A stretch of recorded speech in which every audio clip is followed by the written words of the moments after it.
Sam from Jessup Says. The focus of my channel is to share and educate on how to buy less, buy better. A philosophy I've adopted in recent years that helps me to be selective in what I buy. The things that I select are typically crafted thoughtfully by artisans who love what they create. These things often take a higher initial investment, but if chosen correctly, can be repaired and maintained forever. Hence, buy less, buy better. The R.M. Williams Comfort Craftsman is one of the most popular boots in the world. And if you're living in Australia and don't own a pair, you can feel like an outsider. It is inarguably the national boot, one that fills its wearer with a sense of pride for the product that gets them comfortably through each day. And it lasts them a lifetime. After living in Melbourne for over 5 years and with a passion for both Australian-made products and Goodyear welted boots, it may seem odd that I didn't have a pair until last week. And honestly, it was a bit odd. But here we are, with my very own pair of Australian pride, Australian craft, and if I might say so, a damn comfortable pair of boots. Introducing my fantastic R.M. Williams Comfort Craftsman in chestnut Kangaroo. I was going to start with an unboxing to this video, but I actually ended up going and visiting the store in Melbourne CBD and picking up a pair from the store. So there's not really much to look at, a fairly simple plain box, and the boots are inside. There you go. So let's start with an overview about what we know about these boots. They are made in Australia in a factory in Adelaide, which is in South Australia. The boots are Goodyear welted. They are the Craftsman model, which means that they have a chiseled square toe and a flat heel. They are also of the comfort variety, which means that they have a fiberglass shank, they have a comfort insole, a non-slip and oil resistant rubber sole, and a microfiber sock lining. My particular pair are in a chestnut kangaroo leather. They feature the classic hallmarks of R.M. Williams style, the double branded tugs, the elasticated sides, and importantly, they are crafted from a single piece of leather, making them a whole cut boot. The cost of the boots is $5.95 Australian dollars for their classic yearling boots, but for the kangaroo one, I ended up paying $6.45. The Comfort Craftsman is a very interesting pair of boots with a mixture of man-made materials and leather to create a boot that theoretically combines the best of comfort and durability. So let's get into the details and see if that holds true. R.M. Williams is nearing 100 years of production of their boots out of Adelaide. Starting in 1934, they quickly gained a reputation across Australia for their high-quality leather goods, particularly their range of riding boots. At the time, Australia was predominantly farmland and mining community, so there was a need for a sturdy and hard-wearing piece of footwear. By around 2002, about 80% of R.M. Williams production was sadly outsourced to Southeast Asia, including some of their footwear, bags, accessories, all of their t-shirts, caps, seasonal shirts, shorts, polo shirts, and even some leather wallet. This was mostly driven by the growth of the company with Moet, Hennessy, Louis Vuitton, and their investment company, Al Carterton, at the helm of the company over those years. They did grow very dramatically.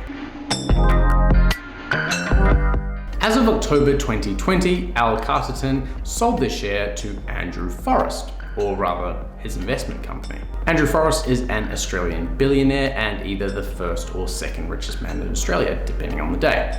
His other companies and investments are more around the mining and cattle, which in a way is sort of a fitting choice for him, and it's a nod to early R.M. Williams. I am now more hopeful than ever that R.M. is back to being Australian owned, Australian run, and hopefully this leads to more Australian produced goods. Now, speaking of craft, there are actually 8 versions of the Craftsman boot. These are the Signature, Classic, Comfort, Dynamic Flex, Chinchilla, Tambo, Kangaroo, and Suede. It seems like there are quite a lot of them, but there are some quite substantial differences between some of them.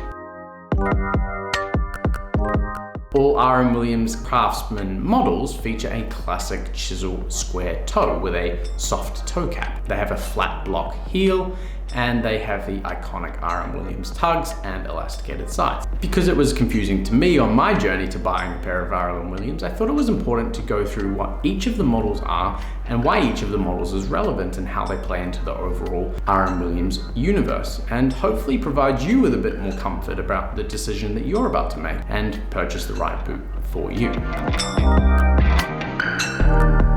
Starting off with the Signature. As you can probably imagine, this is the top tier as far as R.M. Williams are concerned. The Signature is crafted from full-grain French veal calf, chosen specifically due to its softness, its very fine grain, and its durability. They're actually crafted in a slightly finer way in terms of the stitching and how it's all put together, but at a glance it's fairly hard to tell. You can tell a Signature boot apart from the rest because each sole is a bright reddy orange color and it's crowned with a brass plaque on the sole. Another fairly cool part is that there is a signature on the bottom of every boot. Once the boot has been crafted and finished, they are placed into the hands of the master craftsman, a man named Steve Moore, where each boot is checked for quality control and then signed off personally by him, by hand. A pretty awesome touch.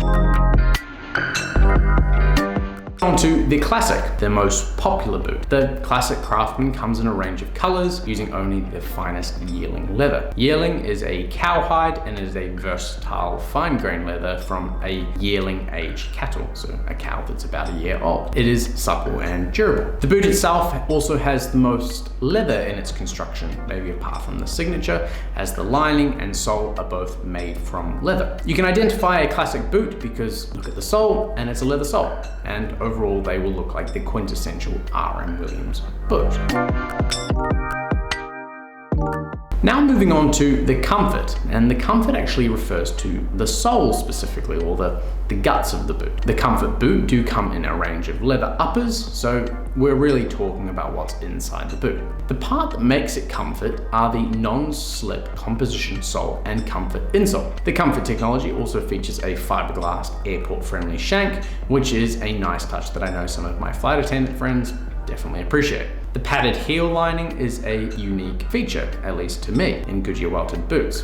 It's basically a piece of fabric in the heel, and it makes the boot insanely comfortable out of the box. It really feels cushioned under the back of your heel. The rubber sole itself is very light and flexible under the foot, and it's also relatively slip resistant and durable. This was my sole of choice for my pair, as I eventually intend to travel quite regularly, and wearing a pair of loafers is great when you get on a plane in sunny Australia, but not so great when you get off in, let's say, bleak England winter. A comfortable slip-on boot is exactly what you need for these kinds of situations. I have to say that over the 2 or 3 times I've worn them so far in the last week, the comfort insole lives up to its name. These are easily as comfortable as, I hate to say it, my Edward Green Galway. Moving on to the Dynamic Flex. These boots are designed to take comfort to the next level, designed for a day of standing on your feet. It's offered in their most iconic and office appropriate colors, being black or chestnut, which is a light and sort of medium brown. The sole itself is a comfortable, light and flexible sole that's made up of a mixture of rubber and leather, and it also features an orthotic insole for additional cushioning and support. This insole can be removed to accommodate orthotic inserts. The combination of leather and rubber provides a unique sole flexibility, hence the name Dynamic Flex. These boots are easily identified, as if you flip the boot over, you'll have a dual material sole, so you'll see both the leather in the waist of the boot and then the rubber on the ball and under the toes of the boot. To make things slightly confusing, the Chinchilla is neither made from chinchilla, thankfully, nor is it identified by a unique sole. The Chinchilla boot comes on a leather sole. What makes it unique is that the Chinchilla is made with European pressed leather and a full kid lining. This means that the leather on both the exterior and interior of the boot are a level above the Classic and closer to the Signature. They are actually beautiful boots, and they showcase the artistry and craftsmanship that the Adelaide factory are capable. They also burnish these boots. To get the burnishing correct, they worked with with an Italian craftsman and burnishing expert named Giulio Garotti, who helped them create this simply sublime finish. I guess these are the boots that if you really want to stand out and have something that's really unique and beautiful on the foot, this is probably what I would choose, a Chinchilla boot. The boot for the wide boys or gals out there. This boot is basically an X fitting, allowing space for those with wider feet or higher arches. It is typically also on a comfort sole and probably hard to distinguish from a standard comfort Craftsman, other than that there is a lot more volume in the overall shape of the boot. Finally, there is the Kangaroo and the Suede. They are what they sound like. They are the change of the upper from either Kangaroo or Suede, and they come in a range of either classic soles or comfort craftsmanship soles. Comfort was definitely my choice for the sole. The name gave me a lot of confidence. But why did I end up choosing Kangaroo, not cow leather? Simple. Comfort. Kangaroo leather is naturally soft and strong and is lighter and stronger and more flexible than either goat hide or cowhide. Even with all these amazing qualities that help both comfort and durability, the Kangaroo leather does it all at about 1/3 of the thickness of yearling leather that RM use. This makes it both lightweight and allows the Kangaroo leather to conform quickly to the foot. One thing that's quite interesting to do is when you're in an RM Williams store, go and pick up an RM Williams boot and look at around the elastic where you can see the full thickness of the leather. Now hold a Kangaroo boot next to a yearling boot or a signature Craftsman or a Chinchilla and have a look at how thick the hide is. It's actually quite amazing and something that people don't notice, but when you do notice and you feel the Kangaroo for the first time, easy to see why I chose it. It's actually a shame that more companies don't offer Kangaroo leather, though I know that companies like Grant Stone are starting to use it more and more, which I'm pretty glad to see. It's definitely a hidden gem in the leather world, and I would love to see it used more widely as it's just a fantastic material. The color of mine is chestnut, and with the comfort sole, it is also available in a tan bark color, which is a lighter browny red color.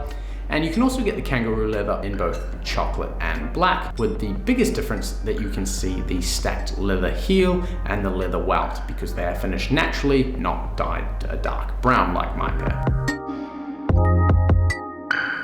I'm honestly not sure why I waited 5 years to get a pair of RMs, even against the advice of some of my closest friends. But man, am I glad that I have them now. I honestly can't wait to see how they hold up to what I imagine is going to be a lot of wear come winter. They're just so comfortable. Thanks very much for watching. Links are in the description as always, and I look forward to seeing you guys in the next one.